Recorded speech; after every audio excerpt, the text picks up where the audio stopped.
You have one person that is in a state of panic attack, and you have another person who is in a state of deep relaxation. What is the major difference between those two states? Well, it's not about your eating habits, your sleeping habits, or your whether you're newly in love or if you're going through a divorce. The major difference is really the breathing and the carbon dioxide levels.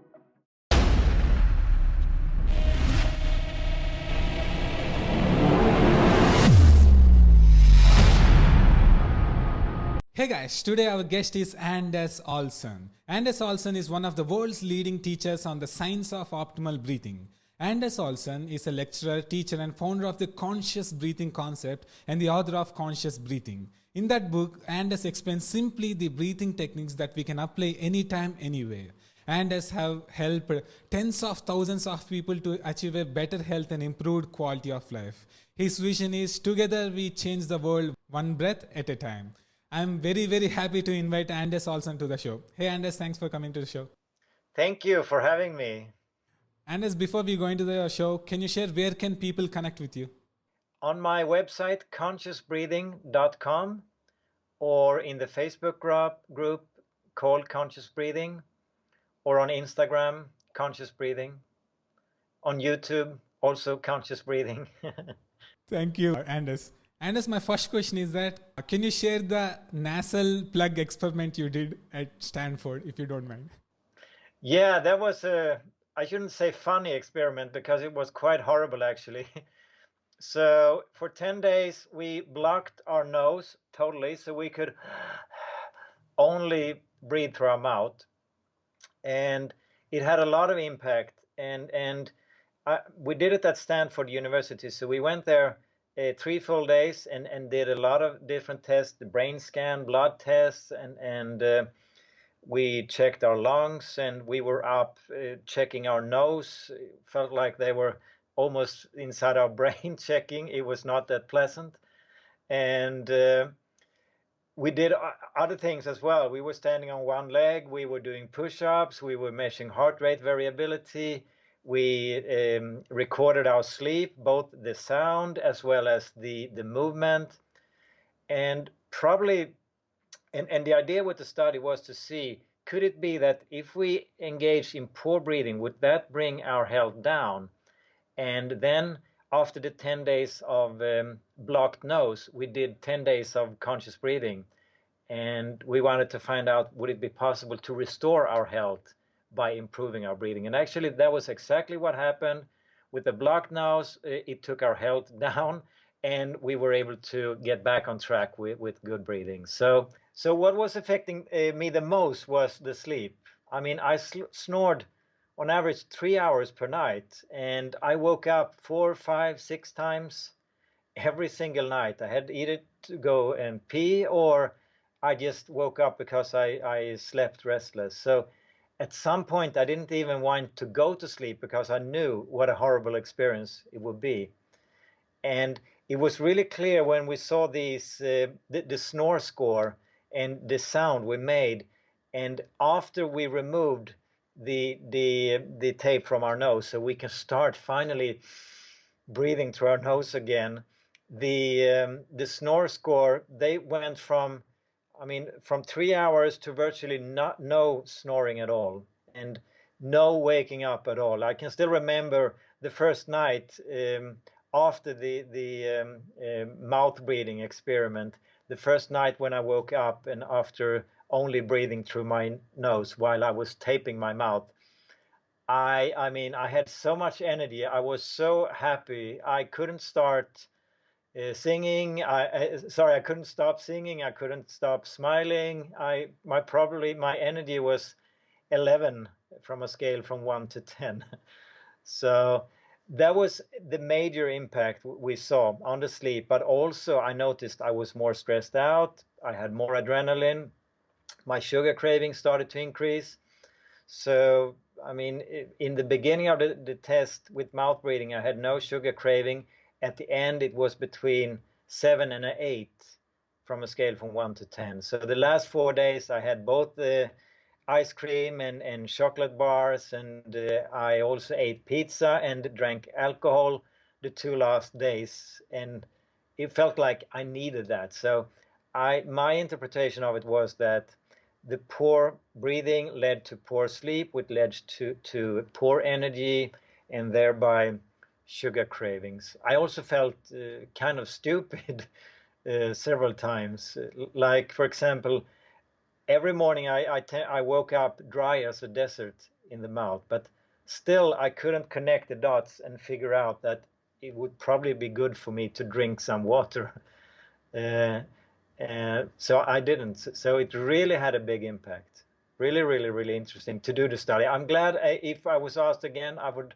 I'm not sure I would do it again. Thank you, Anders, for doing the experiment for us. Anders, can you explain the relation between poor breathing and health, like how it impacts our health? Yeah, if we think about it, every single process in our body is dependent upon oxygen, and every single process in our body is dependent upon energy. So there are two aspects. If we have poor breathing, it will then consume more of our resources. The return on investment will be low. It will be inefficient. It will be like driving the car with the parking brake slightly engaged, and instead of unlocking the parking brake, we push the gas pedal harder. So poor breathing is inefficient, so it leads to more consumption of energy.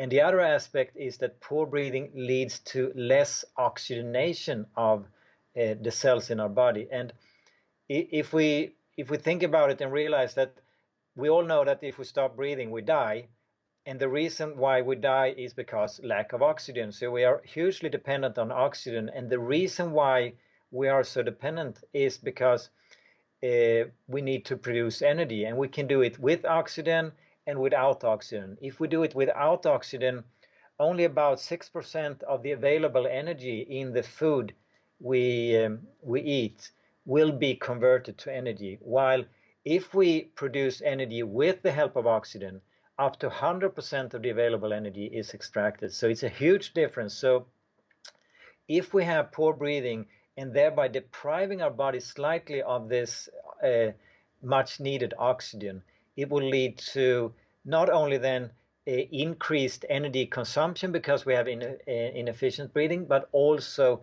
a lower energy production. And you may not notice anything day 1 or day 5 or month 5, but if you engage in poor breathing and you don't do anything about it, it will not improve just by itself. It will get worse and worse, and over time, just like similar to gaining weight, we usually don't gain weight from one day to the next. It's a sliding scale. We gain more and more and more, similar with our breathing patterns. So over time, it will lead then to energy deficiency, and thereby our cells will starve. Our brain, our muscles, our heart. Thank you, Anders. Anders, many people confuse that deep breathing is nothing but large breaths, but you have another view. Can you share that? Well, I mean, I really avoid the word deep breathing, because if we ask people to take a deep breath, most people will take a big breath. And in my view, a big breath is not optimum. We may think, because we may have been taught that oxygen, that's the thing we need. So by taking a big breath, that must be awesome, right? Because we're taking in more oxygen. But actually, that's not the case. It's actually in many ways the opposite. It's, if we take the car analogy again, if I'm driving at a certain speed and my car consumes, say, 1 liters per every 10 kilometers, and I decide to give it much more fuel, give it 2 liters, 3 liters, 5 liters, will my car go better then? No, obviously not. It would be just as bad as if I gave it too little fuel. And that's the same with our body. It needs a balance between oxygen and carbon dioxide. And when we take the big breath, we take in a lot of oxygen, and on the following exhale, we will exhale a lot of carbon dioxide.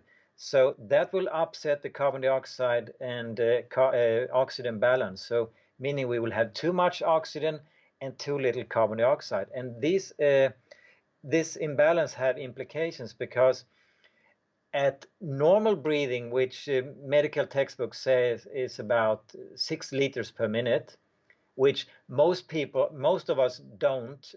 We breathe more. We breathe maybe 8, 10, 12, 15 liters per minute, 2, 3 times as much as the medical norm. And already there, with only 6 liters per minute, we only use about 25% of the oxygen we inhale. The rest we exhale. Because if we think about it, if we were doing mouth-to-mouth resuscitation, someone is in an accident and we will try to make them alive, and we give them we breathe into their lungs, right?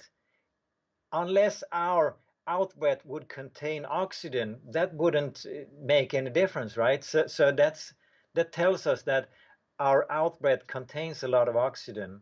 So actually about 75% of the oxygen we inhale, we will exhale. So we only use a small amount of oxygen in this normal breath at 6 liters per minute, which most of us don't.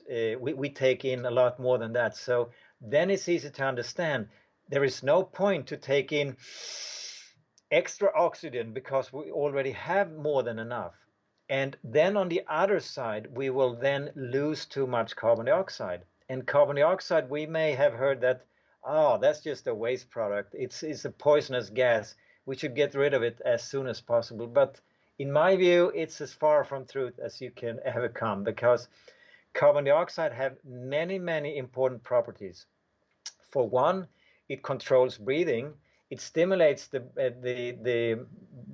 brain, the breathing center in the brainstem. And because carbon dioxide is produced in our body all the time, oxygen we take in from the outside, carbon dioxide is produced in the body. And when it reaches a certain level, it will trigger the brainstem, telling us to take an inhale. And on the following exhale, we will exhale carbon dioxide. So we get back to a lower level, and then it will start to build up again.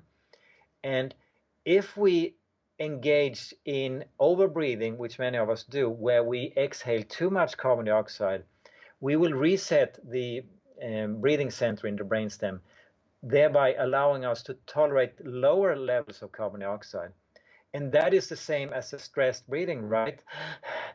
If I'm exaggerating a little bit, that's a sign of stress. That's a sign of fight flight. That's a sign of worry, anxiety. All of those things we kind of don't want. So the method I'm teaching, conscious breathing, is to a large extent about to help us tolerate bigger levels of carbon dioxide. So we restore the balance between oxygen and carbon dioxide. We lower oxygen slightly, and we increase carbon dioxide slightly. And so that is a major effect. And if we think about it, our breathing is our body's most important function. And if carbon dioxide is controlling breathing, well, then it obviously cannot just be a waste gas.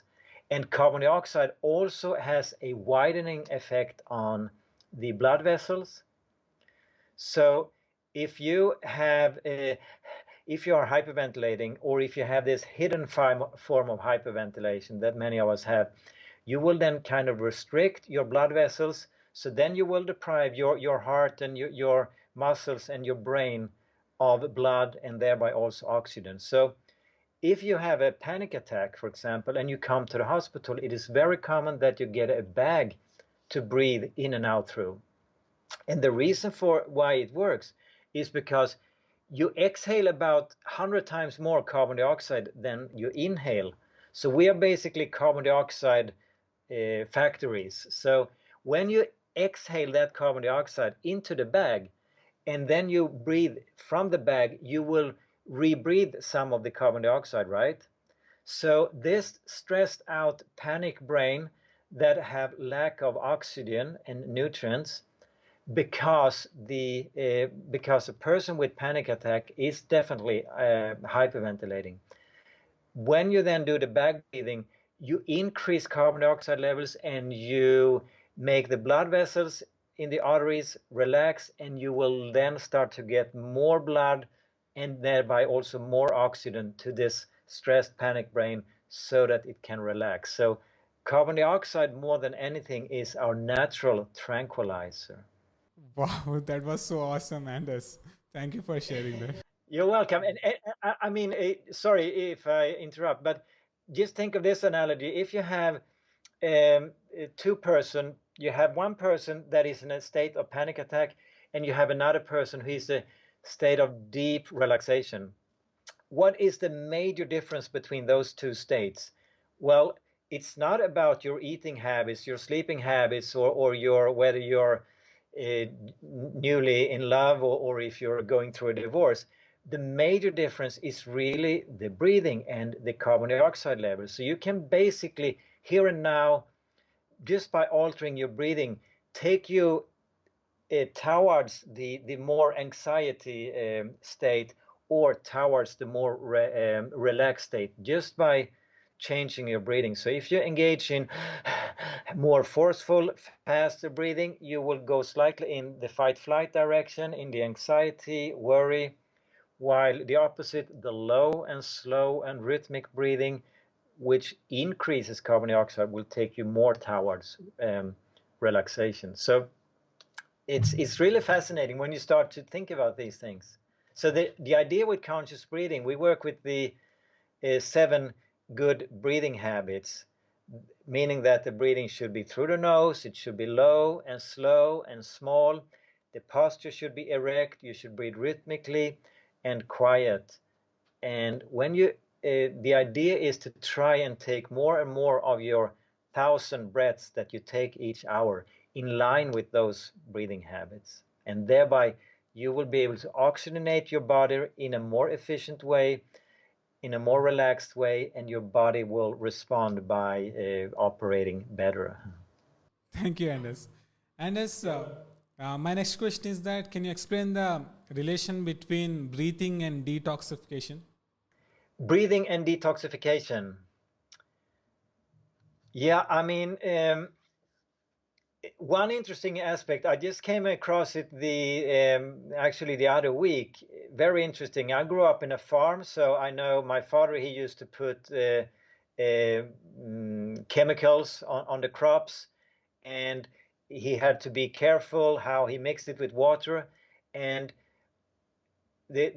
I'm going to talk about pH, and with our breath we affect pH. With every single breath, we will change the pH in our body. And this information was about chemicals you put on the crops, and whether if you have a high pH that will in the water, that will affect the half-life of the chemicals.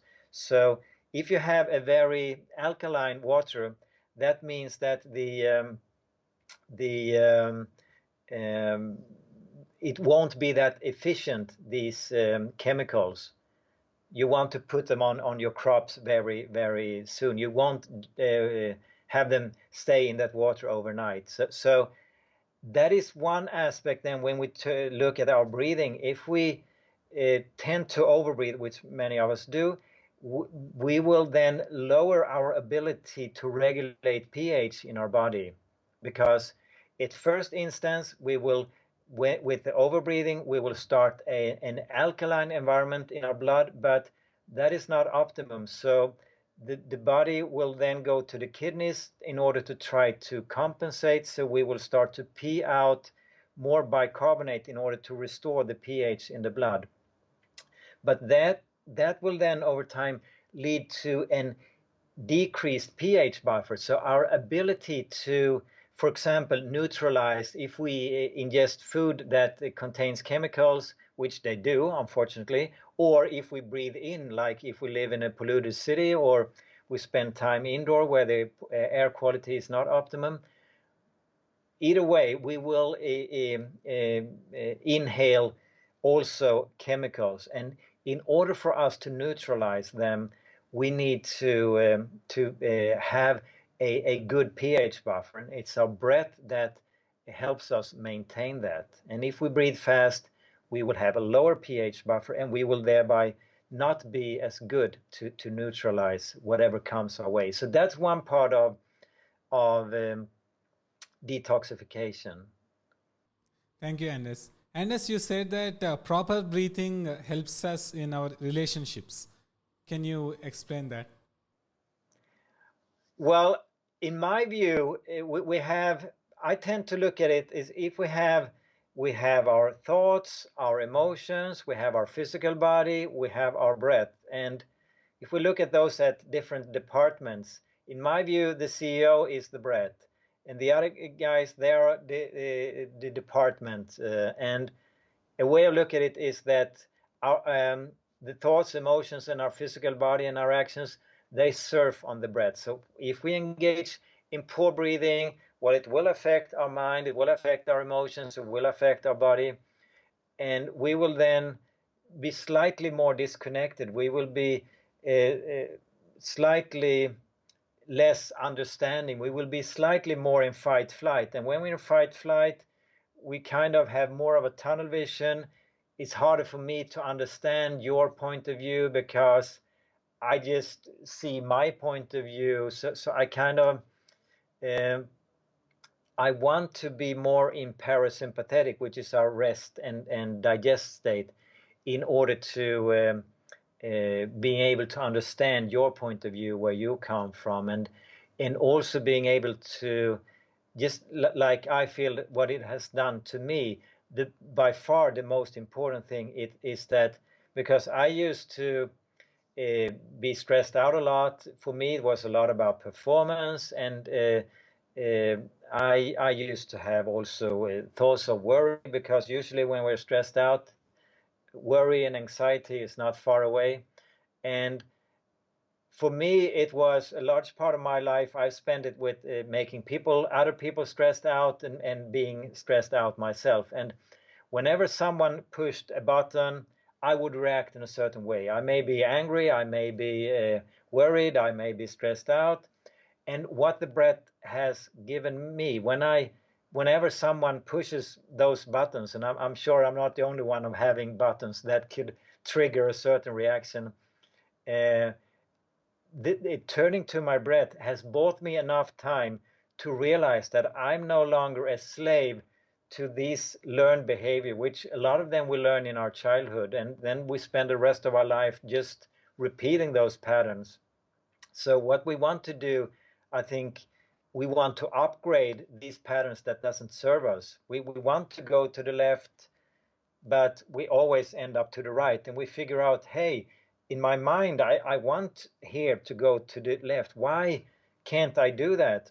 Well, we have these automatic programs. So in my view, turning to our breath can help us to upgrade these programs and thereby react differently to incoming stimuli. And that's what I mean with helping us with better relationships, that we are able to be more in tune with who I am, what I want. So I'm kind of, instead of being uncertain who I am and living up in my head and don't factor in my emotional intelligence and my gut intelligence, it's like living life like this. You need to have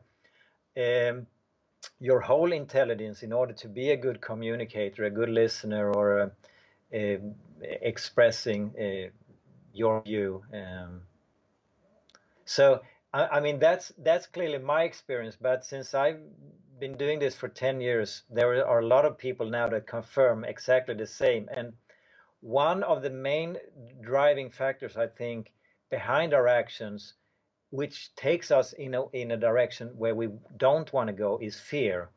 And a lot of the fears, I think, they are situated in our stomach area. And when we engage in shallow breathing, chest breathing, which a lot of us do, I think it's a reflection of that we have a lot of fears and we don't want to get in touch with them. So instead of before, we in evolution, oh, a tiger, we moved up the breath in our chest, activating the body, and then we started to move, hopefully running away. Now we experience stress while sitting at a computer and we get an angry text message. We don't engage in physical activity, but we engage in our um, stress response that has helped our survival. But nowadays, it's not that beneficial. So that is probably a reason why we have these breathing patterns. We are running away from a lot of these fears and traumas. And by breathing low and slow, you actually get in touch with these difficult emotions and you're able to upgrade them. You realize that this huge spider in your mind, actually, when you take the elevator down from your mind and try to connect your mind brain with your heart brain, your gut brain, you realize that, hey, this spider is actually, it's quite small, or whatever our fears are. And that is really exciting. Just that feeling of freedom inside, that, wow, I'm no longer a slave. I can choose my reaction. How cool isn't that? So that was my reaction at first. I was so surprised, but then I realized we have butterflies in our stomach, or we talk about we have you should do something uncomfortable and you get upset in your stomach and you need to go to the toilet, telling us that there is a lot of activity going on in our stomach related to these difficult emotions. And with the diaphragmatic low and slow breathing, we actually are able to get in touch with them and don't let them take over in a way. I mean, also, I must say, we have fears for a reason, obviously, but for many of us, I mean, there was a book came out a few years ago, The Top 5 Regrets of the Dying.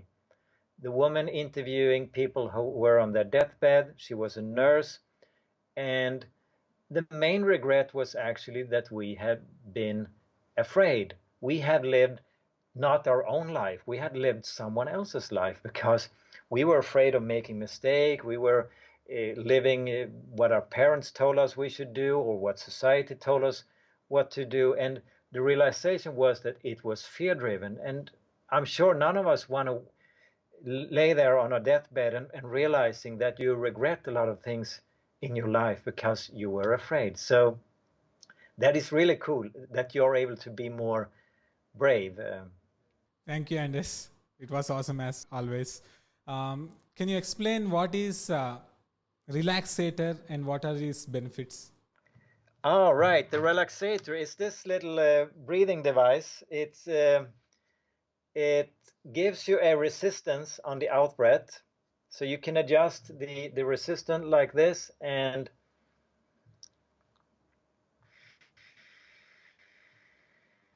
you inhale through the nose and out through this Relaxator, and it really helps you to create this low and slow and rhythmical breath.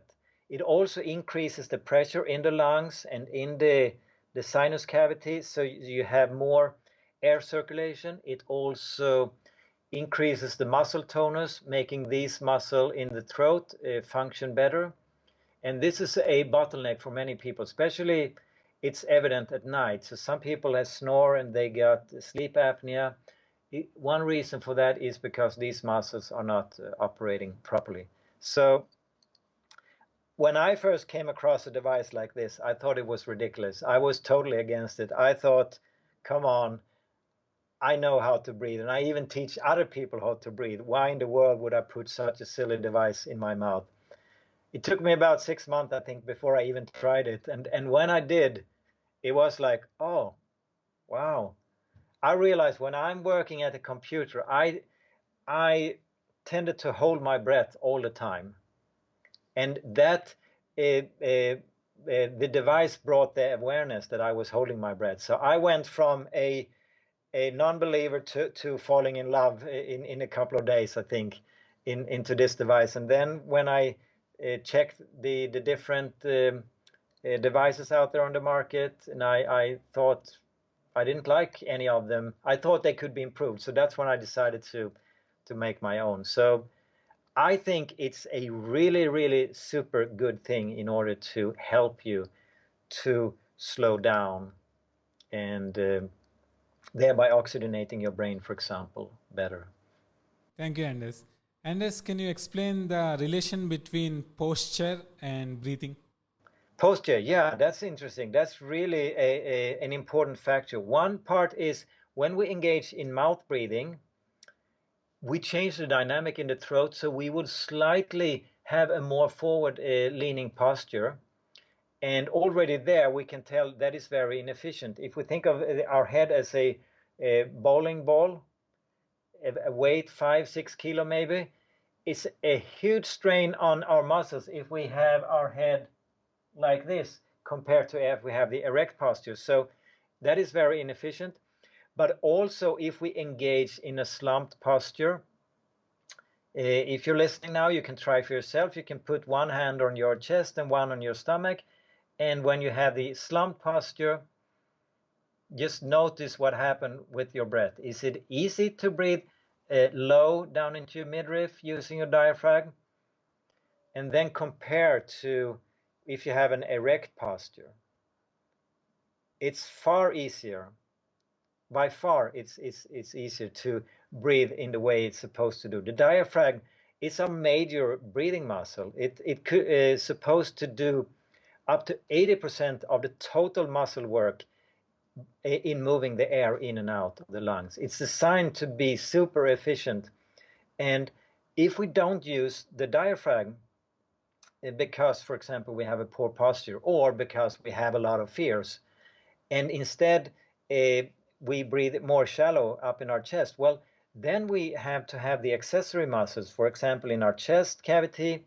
They need to be more engaged, the muscles in the throat and neck and shoulders and back, and none of them are designed to be constantly active. We should remember that our heart and our diaphragm, those are the only two muscles that never rest. They're constantly active, the heart to pump the blood and the diaphragm to move the air in and out of the lungs.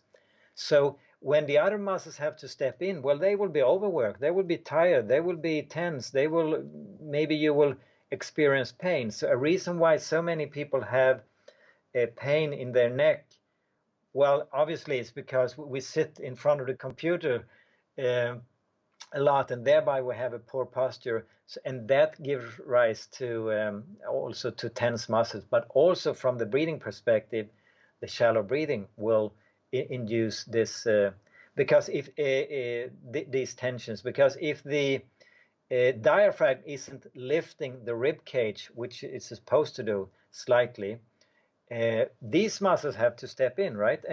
And the rib cage is really heavy, so these muscles they get tired, and some people they develop like they have the shoulders up to their ears. Well, that is when the back steps in and expand the lungs if the diaphragm doesn't work.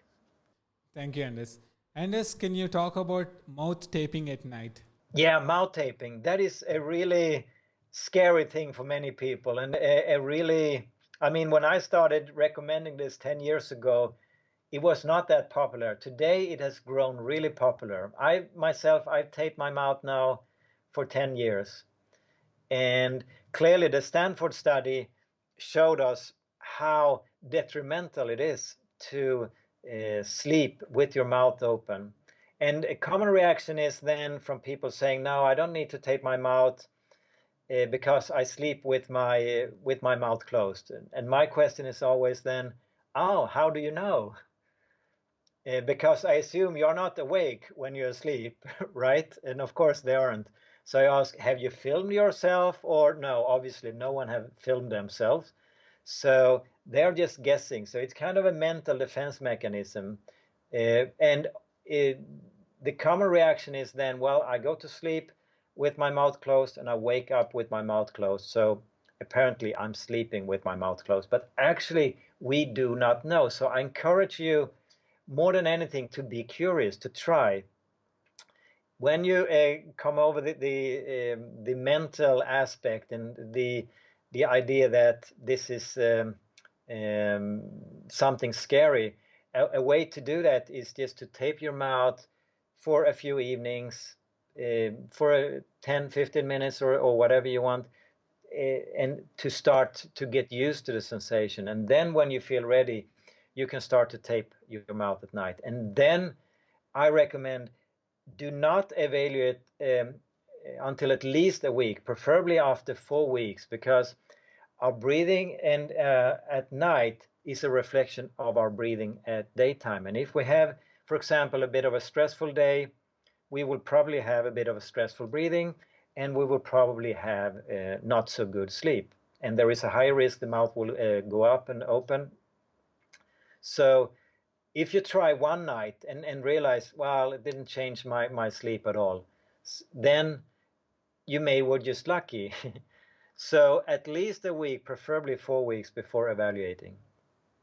And yeah, no, I mean the feedback from this simple, this is as close to a quick fix we can come, right? We all are looking for the quick fixes, the biohacks we can do. And this is super simple. Once you get over the mental blockage you may have, then it's super simple. It takes just a few seconds to apply the tape. And the feedback is just amazing. They wake up, people with less pain, they don't wake up at all during the night, going to pee, for example.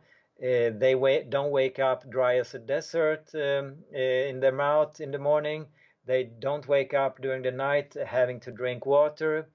They wake up feeling much more rested, more energy. They may be able to cut an hour sleep, for example. So all the things we want, I guess. And as when we are buying a mouth tape, like what should we remember? What we should remember, well, usually it is when taking it off that some people can feel that it sits a little bit too hard. And the best advice, well, what you can do is to put some coconut oil or petrolatum or something on your lip before putting it on, or you can moisten your lips a little bit. If you in general have dry lips, it could indicate that you have a lack of water, so you may need to increase your water intake a little bit. Some people tape like this over the whole mouth. Some people tape from the nose down to the chin. So if you do that, less tape gets in touch with the skin. And when removing it, you can either use your tongue to push it out, or you could just go to the sink and take some water on it. Then it makes it easier to remove. And you can use normal surgical tape. Thank you, Anders. Yeah, Anders, what is the best sleeping position? Yeah, that's a really interesting question. From an evolutionary perspective, I'm 100% certain that back is the optimum, because if we, from the evolutionary perspective, sleep is one of the absolute most dangerous activities we can ever engage in, because we are totally vulnerable. So the reason why this activity have survived during evolution must mean that it is super important for us. So if we sleep on our back, we are most likely to be able to react if there is some danger coming at us. And that is one aspect. Another aspect is the face. If you think about you sleeping on your side and you're putting like 4 or 5 kilo of weight on this bone, over time there is a chance or a risk that it will be affected, right? Or if you sleep on the stomach, then you are definitely vulnerable from an evolutionary perspective. Not that we will get killed probably today,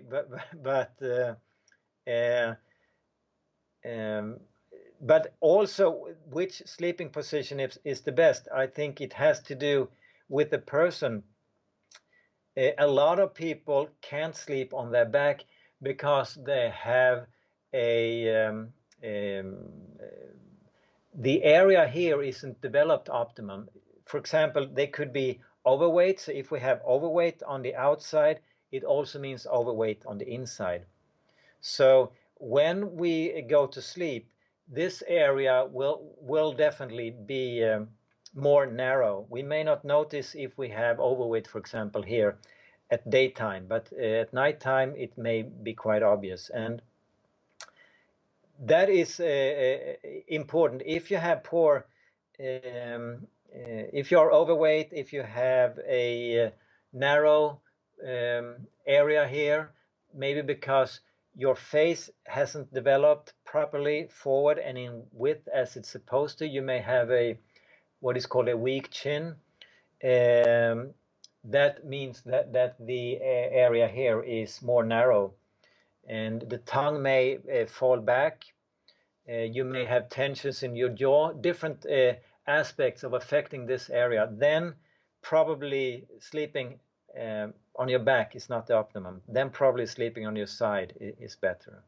And as you have shared that in the beginning, you have sold your house to teach the breathing lessons. So can you share that moment? Well, you know, when I started this, I realized I read a book, How to Swap Asthma for Life. At the time, I translated a few books from English to Swedish, health books. And when I came across this book, I realized, wow, breathing is the most important of it all. And I realized this is going to be my passion. I set out the vision. I should be the world's leading expert on breathing. And the first time I gave a course, that was in 2010, and it came one participant. Second course came two participants, but one of them, he left. He didn't want to fulfill the course, to complete the course.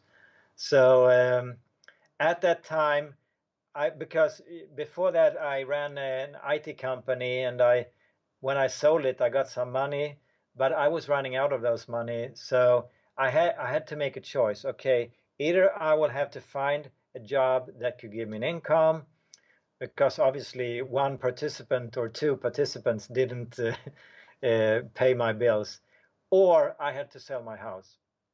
And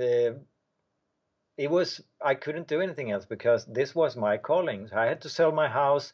Despite the lack of success, I was 110% confident that this is so right. This is what so many people need. I had noticed the effect on myself, and I'd started to notice the effect on others. And I just figured it's just up to me to fine-tune my packaging, my concept, and so yeah, I sold my house, and actually it took me 6 years before I could take out a salary the next time. So it was not always easy, but I don't regret anything, and it actually helped me to even get more and more, because I started to downsize. I had this house with a lot of things, and then I downsized. So I had to get rid of a lot of things, and then I downsized again and downsized again.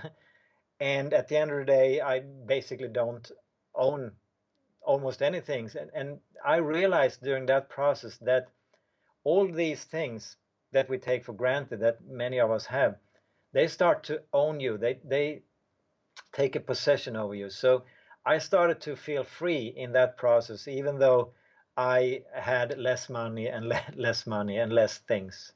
So I think that when I embarked on that journey, it helped me actually also to grow as a person, and to value things and realize it's actually the harmony and the energy we all seek. It's not to be found on the inside, on the outside, in terms of a new car, a new house, or a vacation trip, or for that matter, energy from alcohol or Coca-Cola or whatever. It is to be found on the inside. So what I learned during this process was that when I was downsizing and downsizing and downsizing, it actually helped me to make an inner journey, which was, looking back, it was exactly what I needed. I mean, we usually look for the things we want in life. We want, I think, mainly we want harmony and we want energy, and we look at them on the outside. We want a new car, a new house. We want to travel. We want food and drinks that gives us fast energy, maybe.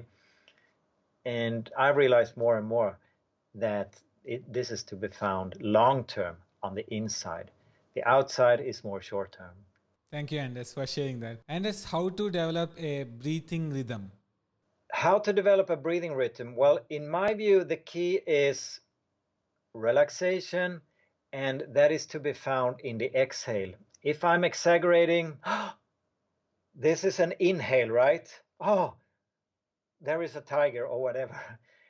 And the opposite is, oh, finally, the danger is over, the stress is over, and we can relax and we breathe out. So if we look at the inhale, we can see that our pulse goes up. We can realize it's muscular movement. We activate the sympathetic part of the nervous system more, while the exhale is the opposite. We exhale parasympathetic, rest and digest. There is no real muscle activity. The muscle just go back to the resting position. And if we were to measure the heart, we would see that the pulse would drop. You could probably measure it yourself if you measure your pulse and you focus on your inhale and exhale, you will notice that it goes up and down. So when we prolong our exhalation, it's much easier to create a rhythm. I mean, that is if we want to go in the parasympathetic direction. If we want to go in another direction, well, then we can prolong the inhalation. But I think in general, the world needs less adrenaline, less fight flight. The world needs more rest and digest, more harmony. And that is what we achieve via the out breath. So when we prolong it, we will also then induce a rhythm. So for example, you can count 1, 2, 3 on the exhale, and then slightly longer on the 1, 2, 3 on the inhale and slightly longer on the exhale. And the important thing here is to find a rhythm that works for you. A lot of us, we think we should achieve, and achievement and breathing retraining usually do not go hand in hand. So you can take my word from it, because when I started out, I figured, okay, I should have the world's best breathing in the shortest period of time, and that was a total failure. You can't, when you try to perform, you you have a tendency to tense up, and that will actually create poor breathing. So relaxation is key, and the important thing is to find a rhythm that works for you. So if you engage in this slow and low and rhythmic breathing where you slightly prolong your exhalation, and then if you do that, for example, 2 minutes or 5 minutes, and then you start to, after that, you start to yawn or you start to sigh, we just realize that you take these big breaths, because when we sigh, for example, we take a big breath. That is then a indication that you have prolonged your exhalation too much, thereby you building up carbon dioxide in your body too fast, in a way that is too fast for the breathing center to adapt. That it would be similar to going to the gym and do exercise. If you've never been there, it's probably not advisable to do 100 push-ups. You would probably have a lot of aches and pains in the next day, sore muscles.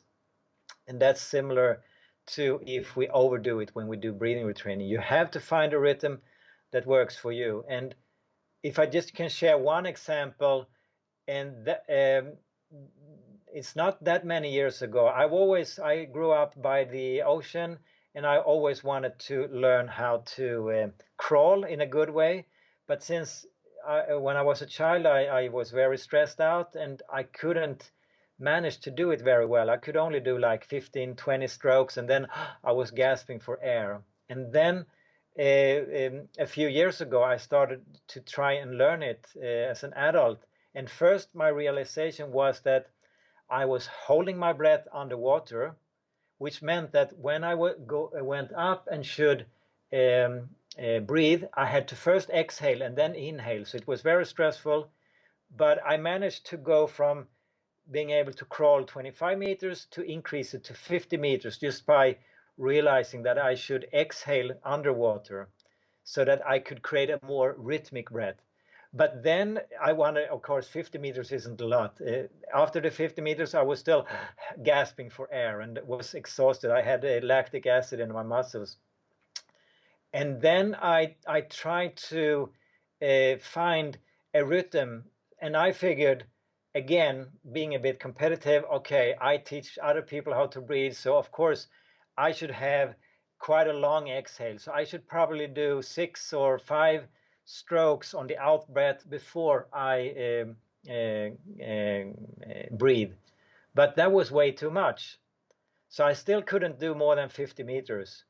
It was not until maybe a year later, imagine how stubborn I am, and how our mind sometimes can hold us back. And then when I realized, okay, it's the problem with the rhythm. I have to find a lower rhythm. So I started to crawl with only a breath on each stroke, but that was too often. So I went up to a 2. I took 2 arm strokes on every breath, but that was slightly too often as well. So I ended up taking 3. And what happened, I could do 50 meters. I immediately could do, I went from 50 to 200 meters. The next time I did 1,000 meters, and the next time after that, I did 2,000 meters. And I was blown away. It was all about finding the right breathing rhythm for me. So that is so important. There is no right and wrong. It has to be a breathing rhythm that works for you to create the relaxation. So you should challenge yourself slightly, is my advice, but not to the extent that many of us do. And you could also, if you don't have access to the relaxator, you could do it through pursed lips, prolonged exhalation. You could have a straw where you breathe out through, or you could do what is called the ujjayi breathing, where you squeeze your throat a little bit, and some call it Darth Vader breathing as well. So that's a way to prolong your exhalation. You can do it while sitting.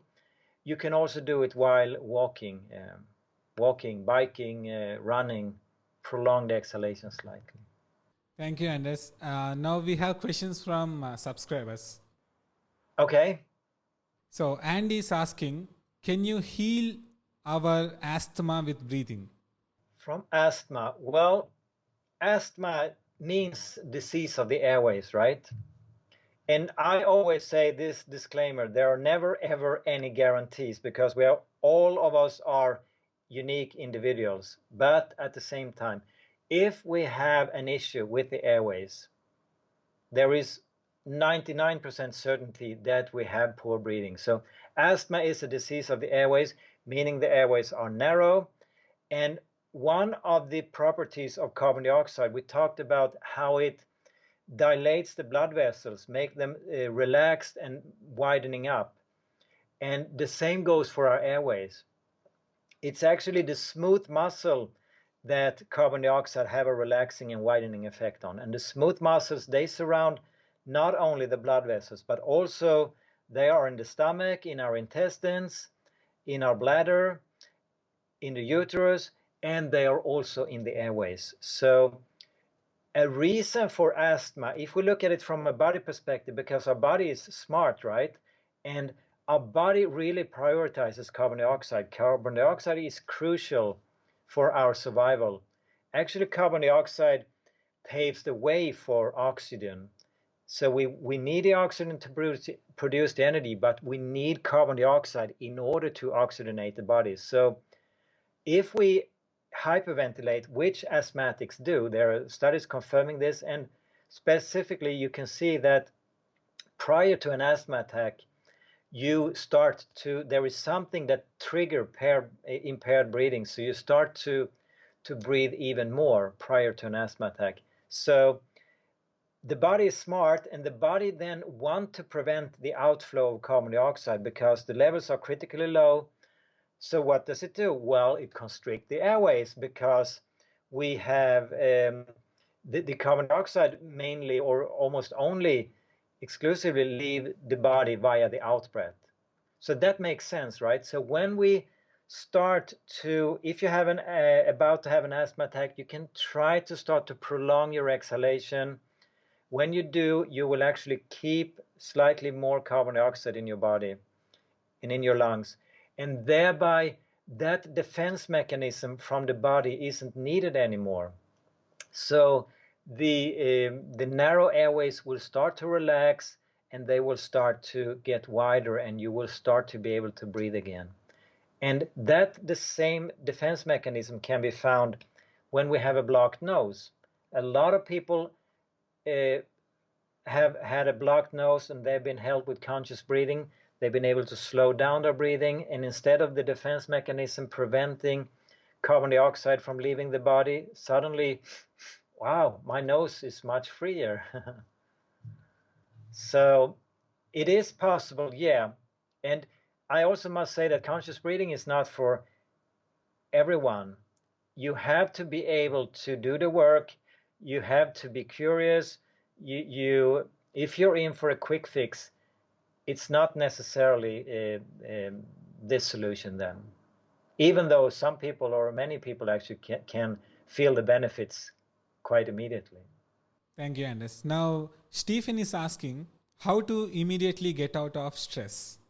Yeah, in my view, that is prolonging the exhalation. So I remember when I started with this, so I used to have a lot of stress. I used to have a bad temper, which my kids can testify to. So I remember whenever I felt, okay, I'm about to lose it, I'm about to get too stressed out, I'm about to be angry, I just turned to my breath. I also changed room in order to get a fresh mind, but the main thing was to do 3 prolonged exhalations. So thereby I could slow down my breathing enough to be able to think not with my emotions, not to think with my learned behavior when they pushed the buttons, which they were experts on. Looking back, I realized they pushed those buttons in order to help me to grow, because I was not satisfied with losing my temper. I was not satisfied with being stressed out. I wanted to transform and upgrade my system. So I'm thankful for them helping me doing that. But that was the key. Another in that situation, another situation, for example, I used to be a fast eater, a very fast eater, all day from my childhood when it was all about performing. For example, I timed eating breakfast. It took me 30 seconds to eat a bowl of cereal. How ridiculous isn't that? But that was how I was at the time. And so I laid a foundation for really poor eating habits early on in life. And that has been a bit of a challenge to change that. And again, I could just engage in the prolonged exhalation. So I started with these 3 prolonged exhalation.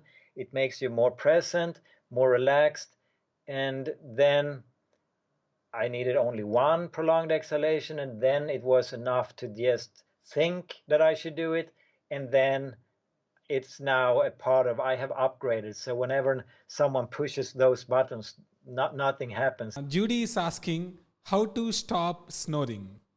How to stop snoring? Well, snoring, mainly it seems like we are snoring through an open mouth. So closing our mouth at night is a major thing. And even though it doesn't help everyone, it can at least usually reduce the snoring.